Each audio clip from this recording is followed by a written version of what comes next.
The Indoor Equestrian Centre is situated near Somersby on the Central Coast. Although the centre was built a few years ago, the two-day event is the first major championship of the venue, gathering nearly 200 competitors. Today's competition included grade division rounds, as well as the qualifying event for the Australian Junior Championship Grand Prix tomorrow. Among the competitors are Olympians George Sanner and Vicky Roycroft. Vicky has just returned from a very successful trot overseas.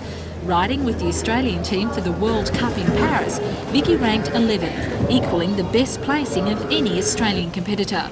But that was just a warm-up to the Nations Cup in Rome 2 weeks later. Competing against 14 other countries, it was the first time an Australian team won the event. And to top it off, Vicky riding Apache also won the individual Grand Prix Cup, the first time for an Australian and a woman. Indoor show jumping is designed as a spectator sport. Overseas, it's recognised as the highest standard of competition. And according to Vicky, it's important for Australian riders to gain experience at this level. Oh sure, indoor show jumping is probably the most exciting form of spectator sport. It's going to serve a dual purpose. We need to get more experience indoors. Obviously there's not that much requirement for indoor schools with our climate, but the World Cup is conducted indoors, so to be competitive in that we've got to do more. And as I say, to watch show jumping indoors is so exciting, far more exciting than watching it outdoors. So I hope it'll bring a few more people into the sport. Do you think there'll be a big future for indoor show jumping? Oh sure, when we've got centres like this at El Cador here, which is a spectacular set.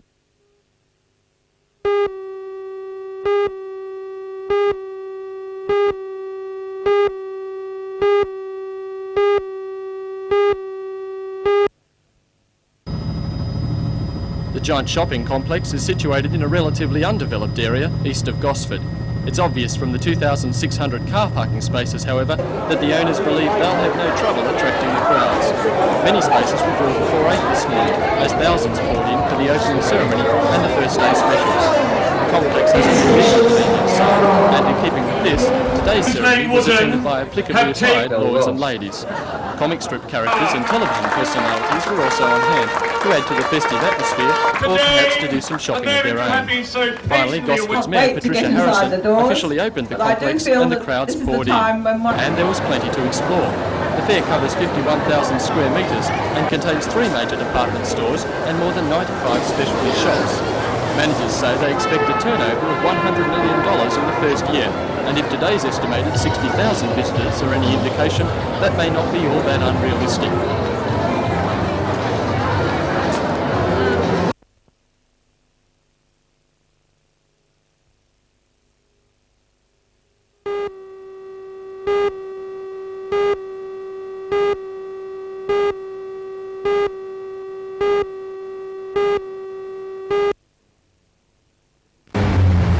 The system was introduced in Sydney 24 years ago and was computerised in 1972. It's now used in most of Australia's capital cities, Newcastle and from today Gosford. Additionally, SCATS has been sold to China, New Zealand and Malaysia. According to Minister for Roads Laurie Brereton, who officially opened the Gosford link today, it's the most sophisticated traffic controller in the world. Gosford City Aldermen were shown a video explaining its operation. Each set of lights continuously monitors traffic flow through disturbances to a magnetic field and changes accordingly.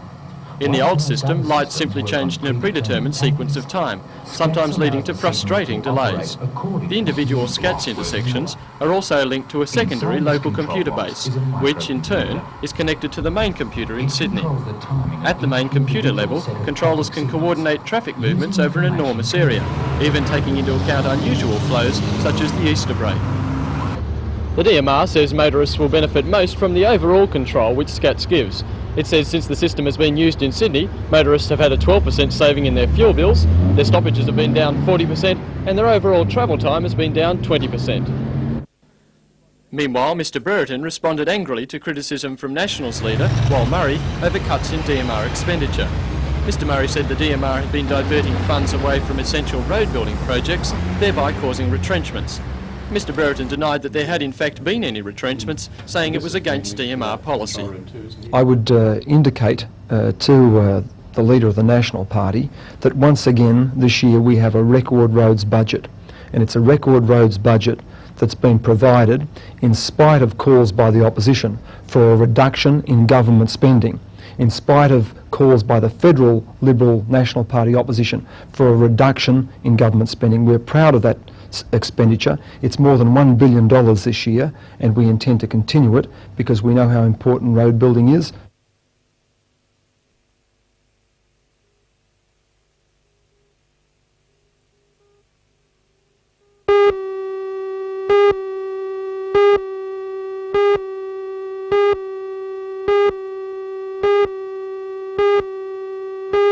Newcastle. Presenting the sponsorship cheque today to the Nobby Surf Life Saving Club were Diane and Kathy Steggles, representing Henny Penny. The company says it wants to sponsor a community-based sport and hopes its initiative will encourage other businesses to get behind the surf life saving movement. The $40,000 over the next 3 seasons is the largest sponsorship of the Surf Life Saving Club in New South Wales outside Sydney. And according to Club President David Burns, the money will be put to good use.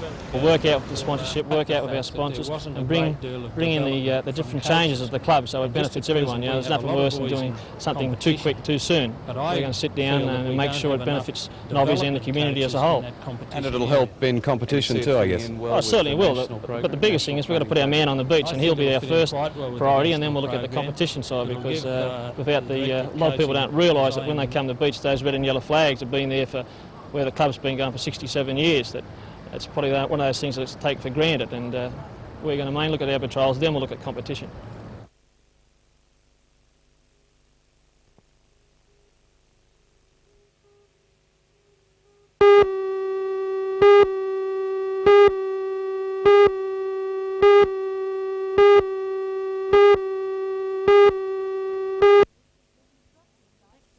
The construction site still looks a far cry from these concept designs, but according to the council project team, work is right on schedule. The dominating feature of the $6.2 million Queen's Wharf development, the 30-metre high tower, is nearing completion. It's taking shape at the workshop of Carrigan Engineering at Carrington. The tower is being built at a cost of nearly $500,000. Its segments include 140 tonnes of steel, which fit together like a giant Meccano set. The project team hopes to erect the tower on site on the 12th and 13th of next month. An internal staircase provides access to the circular viewing platform. Access to the tower itself will be gained through the $660,000 walkway linking the Hunter Street Mall via Market Street and Queen's Wharf. Another major project in the city, the Regional Museum, is also right on target. According to Acting Director Richard Morgan, Stage 2 of the 7-stage project has been completed. The $4.67 million worth of building work should be finished by March next year.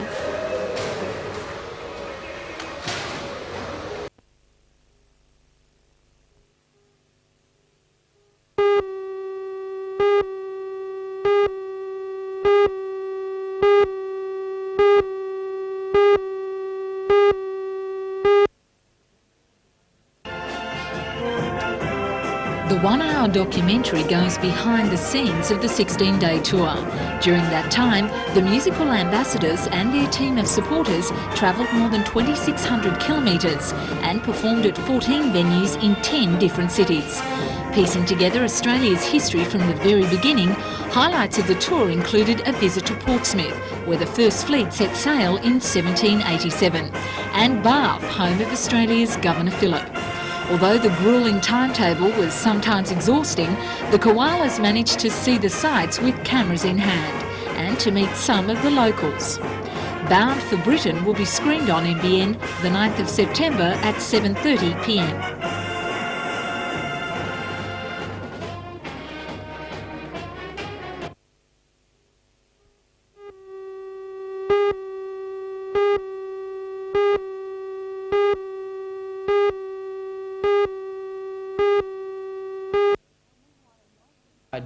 Meanwhile, in Maitland, the Caucus Coal Committee made a timely visit to the area. This committee is comprised of federal ALP backbenchers with electorates affected by the downturn in the coal industry. Chairman of the committee, Stephen Martin, denied that the committee's visit had come too late and was designed to make it appear as if they were doing something. He says they'll lobby Energy Minister John Kerrin to significantly increase the $8 million federal government package announced about 3 weeks ago. This money is to help towards the retraining training, re-employment and relocation of retrenched mine workers. Mr Martin says after the last Australian Coal Consultative Council meeting, it became clear that there was going to be double the job loss that the federal government had expected when it announced the package.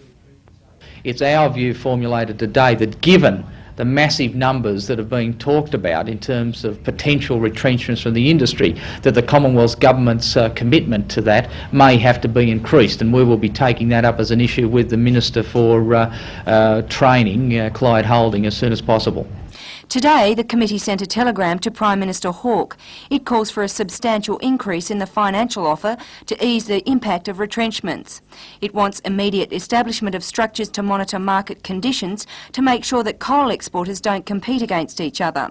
It also wants the maintenance of the government's veto power over contracts, common action with New South Wales to ensure coal reserves are not abandoned, and a financial package to help develop an alternative economic infrastructure.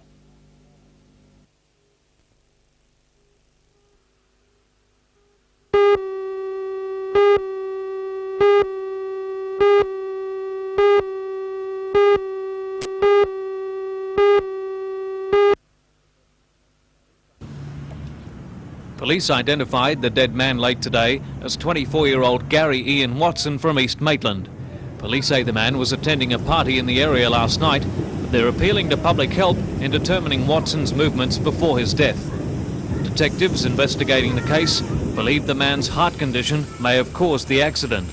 They are speculating that Watson suffered a heart attack and fell from the Cardiff station platform into the side of a moving freight train. A post-mortem will be held to find the cause of death.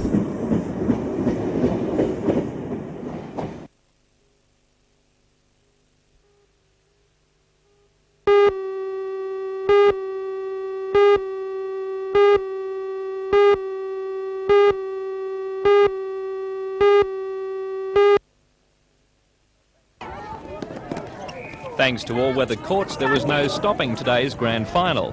Newcastle, in the green and brown, were favourites after losing just one match earlier in the season to Charlestown, who they played today. Newcastle shot to a 14-8 lead at quarter time and held the 6-point advantage right up until full time to win 38-32. For Newcastle, goal shooters Chris Parker and Tanya Williams were the best, and Charlestown shooter Sharon Clawson put in a good game. It was a sweet win for Newcastle, which last year were runners-up. Not so lucky today with scheduled grand finals was the Newcastle Women's Hockey Association, which will now conduct its premierships next Saturday. As well, the Newcastle Amateur Soccer Association has rescheduled today's postponed grand finals to next Saturday and Sunday.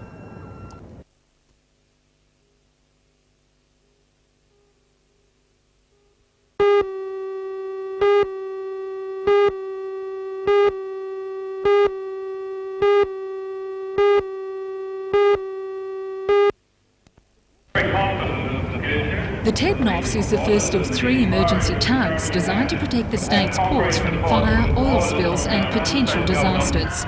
Today at Carrington Slipways, the first stage of the Maritime Services Board's $9 million project was launched, not by the vessel's namesake, but the next best thing, wife Margaret Knopfs. Minister for Public Works and Ports Laurie Brereton said the decision to name the tug after Reverend Knopfs was an expression of thanks for the immense contribution he has made to the community. Then it was over to Mrs Knopfs to crack the traditional bottle of champagne across the bow of the tug, which in traditional style refused to cooperate. With a little bit of help, a few adjustments were made until the bubbles flowed. The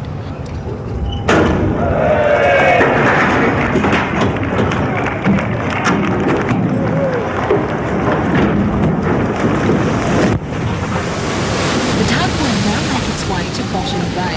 It's equipped with the latest water and foam-based units, capable of producing 10,000 litres of water or 60,000 litres of foam per minute. Meanwhile, Mrs Knox will return to look after her husband at home, following his release from hospital. He's recovering after a severe stroke. He's recovering very rapidly and very well, and we hope that by the time the Ted Knopfs is able to sail down to Botany Bay, that he'll be able to see it, and not only that, maybe he can go for a trip on it. 2 more specialised firefighting vessels are now being constructed here at Carrington Slipways, bringing the Maritime Services Board fleet to 3. They're expected to be launched in October and November and will also be named after prominent community workers.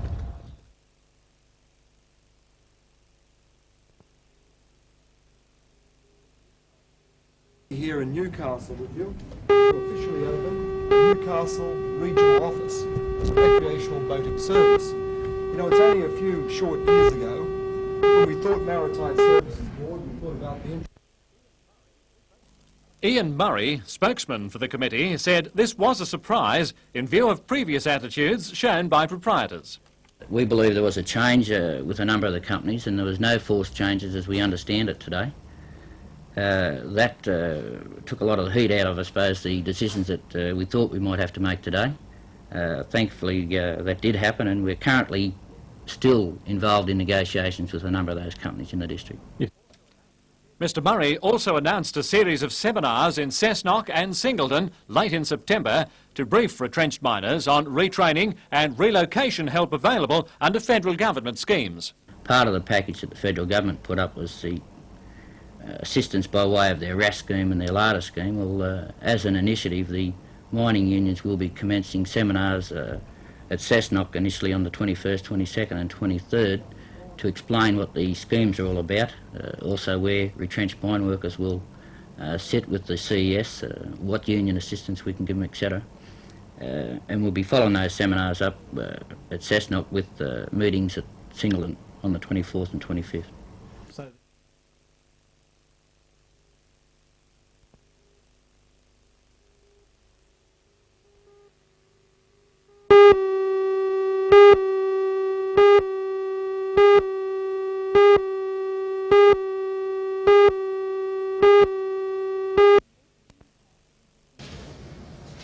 The group from Newcastle will be seeing the closing days of the 100-day Castle exhibition.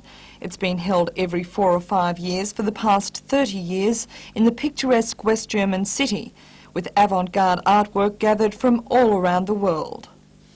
Has an appointed director who travels the world and finds the avant-garde artwork available, to his taste obviously. And this time it seems to be more sculptural than painting. The last Castle Documenta 5 years ago started an enormously strong movement in painting. And you will see it here in Sydney, in Australia, everywhere in the world, especially the German painters became very important afterwards. And we had some of them here for the biennales, which happen every 2 years, obviously, for a survey show. And that's why we're going. The 27 travellers will also be visiting Berlin, Munich, Zurich, Paris and Cologne for other art festivals.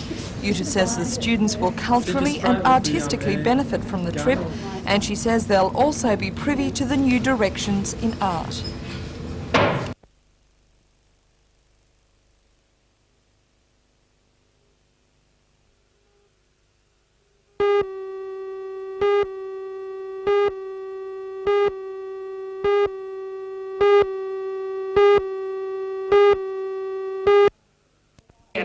To look after the grass. The scene is set in a popular camping holiday resort, close to the water and everything else that makes a summer vacation worth waiting for.